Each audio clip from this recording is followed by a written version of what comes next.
Hi, it's Pastor Jeff Elliott again from Cape May Lutheran Church.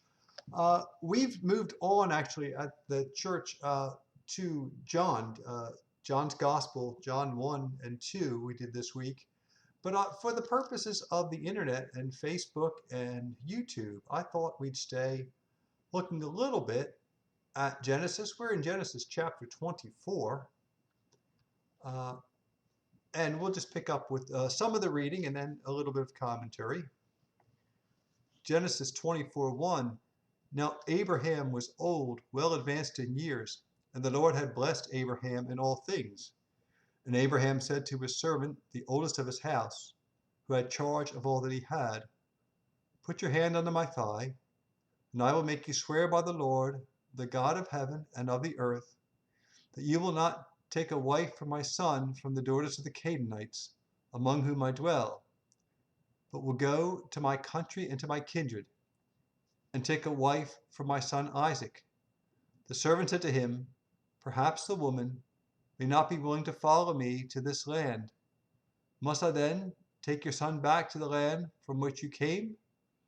Abraham said to him, See to it that you do not take my son back there. The Lord, the God of heaven, who took me from my father's house and from the land of my birth, and who spoke to me and swore to me, To your descendants I will give this land, he will send this angel before you, and you shall take a wife for my son from there. But if the woman is not willing to follow you, then you will be free from this oath of mine. Only you must not take my son back there. So the servant put his hand under the thigh of Abraham his master and swore to him concerning this matter.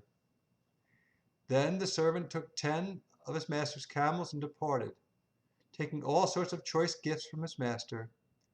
And he arose and went to Mesopotamia, to the city of Nahor. And he made the camels kneel down outside the city by the well of water at the time of evening, the time when women go out to draw water. And he said, O Lord God of my master Abraham, grant me success today, I pray thee, and show steadfast love to my master Abraham. Behold, I am standing by the spring of water, and the daughters of the men of the city are coming out to draw water. Let the maiden to whom I shall say, Pray, let down your jar, that I may drink. You shall say, Drink, and I will water your camels. Let her be the one whom thou hast appointed for thy servant Isaac. By this I shall know that thou hast shown steadfast love to my master. Before he had done speaking, behold, Rebekah, who was born to Bethuel, the servant of Milcah, the wife of Nahor, Abraham's brother, came out with a water jar upon her shoulder. The maiden was very fair to look upon, a virgin, whom no man had known. She went down to the spring and filled her jar and came up. Then the servant ran to meet her and said, Pray, give me a little water to drink from your jar. She said, Drink, my lord, and she quickly let down her jar upon her hand and gave him a drink. When she had finished giving him a drink, she said, I will draw for your camels also, until they have done drinking. So she quickly emptied her jar into the trough and ran again to the well to draw. And she drew for all his camels. The man gazed at her in silence to learn whether the Lord had prospered his journey or not. When the camels had done drinking, the man took a gold ring weighing a half shekel and 2 bracelets for her arms weighing 10 gold shekels and said, Tell me whose daughter you are. Is there room in your father's house for us to lodge in? She said to him, I am the daughter of Bethuel the son of Milcah, whom she bore to Nahor. She said, We have both straw and provender enough and rooms to lodge in. The man bowed his head and worshipped the Lord and said, Blessed be the Lord, the God of my master Abraham, who has not forsaken his steadfast love and his faithfulness toward my master. As for me, the Lord hath led me in the way to the house of my master's kinsman. Okay, so the story of the choosing of Rebecca. Interesting. Of course, here in the West, we, at our time, we tend to look at romantic love differently than this. We don't practice arranged marriages here in the United States. We tend to think of it as a romantic thing where someone chooses his or her own spouse.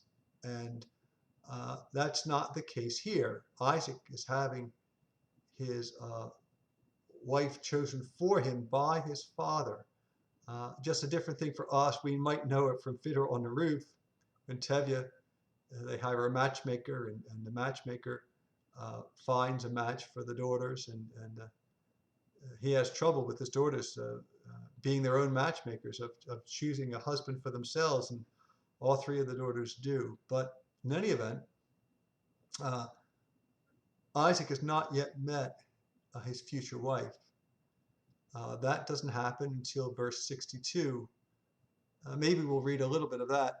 Now Isaac had come from Beer Laharoi and was dwelling in the Negev.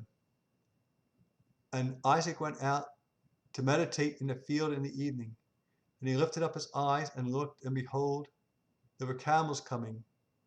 And Rebekah lifted up her eyes, and when she saw Isaac, she alighted from the camel and said to the servant, "Who is the man yonder walking in the field to meet us?" The servant said, "It is my master." So she took her veil and covered herself. And the servant told Isaac all the things he had done. Then Isaac brought her to the tent and took Rebekah, and she became his wife, and he loved her. So Isaac was comforted after his mother's death. Of course, Sarah, the beloved wife of Abraham, has passed on, and he has married again and had 5 children with the new wife. But in any event, here we have the meeting of Isaac and Rebekah. It's interesting. Abraham, as we know, sent the servant rather, to find a wife for Isaac. He brings back Rebekah. When they arrive, it's evening, toward the evening, or the hours right before the evening, and he has gone off, it says, to meditate. Now the Talmud has this as important because Isaac's meditation is seen as prayer. Isaac has gone off to pray. So it's toward the evening, so he's praying in the afternoon. So Isaac's behavior here establishes the custom of afternoon prayer. I believe minha is the pronunciation of the Hebrew. It's not a Hebrew word I'm familiar with, but afternoon prayer. Looking at Rabbi Sachs, he says this is identification as part of a wide-ranging dispute recorded in the Talmud regarding the origin of the 3 daily prayers. Some sages held that they were a substitute for the sacrifices that had taken place in the temple. Others hold that their sources go further back into Israel's past to the biblical patriarchs and matriarchs. So I would put my money on them replacing the sacrifices in the temple, but it's kind of neat and pious to think of it being here that afternoon prayer is established with Isaac out praying, and then he comes in from the fields to meet his bride.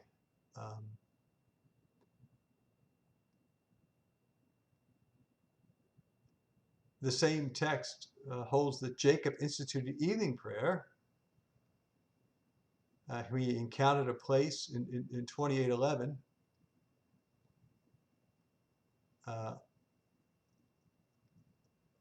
Therefore, do not pray for this people. Do not lift up a cry for them, nor make intercession to me, Jeremiah says. But Jacob, I guess, institutes, according to the rabbis here, evening prayer. The word is pegia, and that could well be too. Um, Rabbi Sachs has more at stake in this disagreement than halakha and history. An issue is the very nature of prayer itself. There were two distinct spiritual traditions in biblical Judaism. On the one hand were the patriarchs and prophets. They were, if one can put it this way, ordinary people with extraordinary gifts. Above all, the gift of being able to speak and listen to the voice of God. The patriarchs were shepherds, so too was Moses. They wore no robes of office. They lived far from the cities of their time. Alone, away from the noise of urban civilization, they heard and heeded God's word. They prayed as the situation demanded. No two prayers were the same. They spoke from the depths of their being to the one who is the depth of all being. That is patriarchal and prophetic prayer. So I think that's kind of neat. This is different than priestly prayer. Rabbi Sachs kind of differentiates the two. The prayers of Aaron and his sons with their, robes and things, of course. They are the Kadosh, the holy ones, the ones who have a special office in the land. And he does not diminish that or demean it in any way. But he presents this other as being different.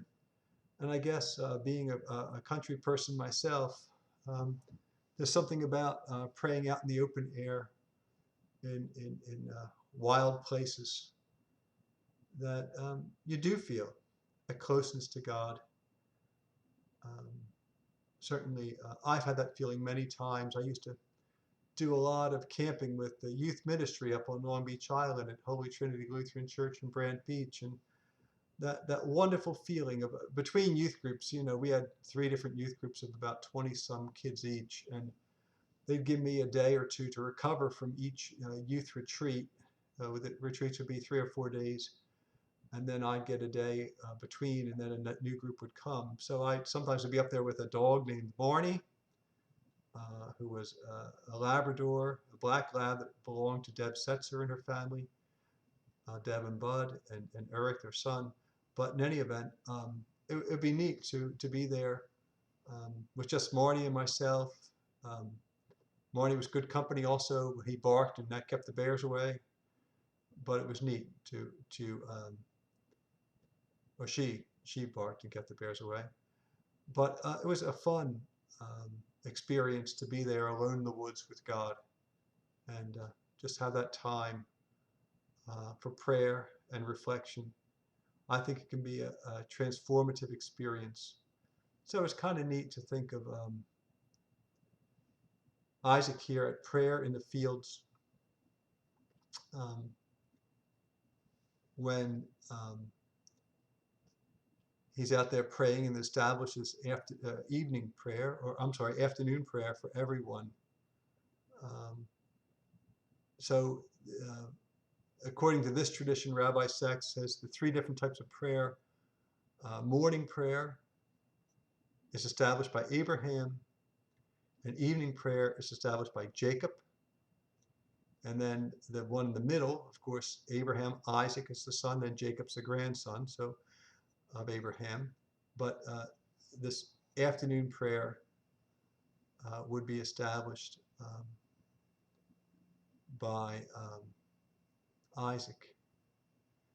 He talks about Abraham's early morning rise, Isaac's afternoon meditation, and Jacob's vision at night.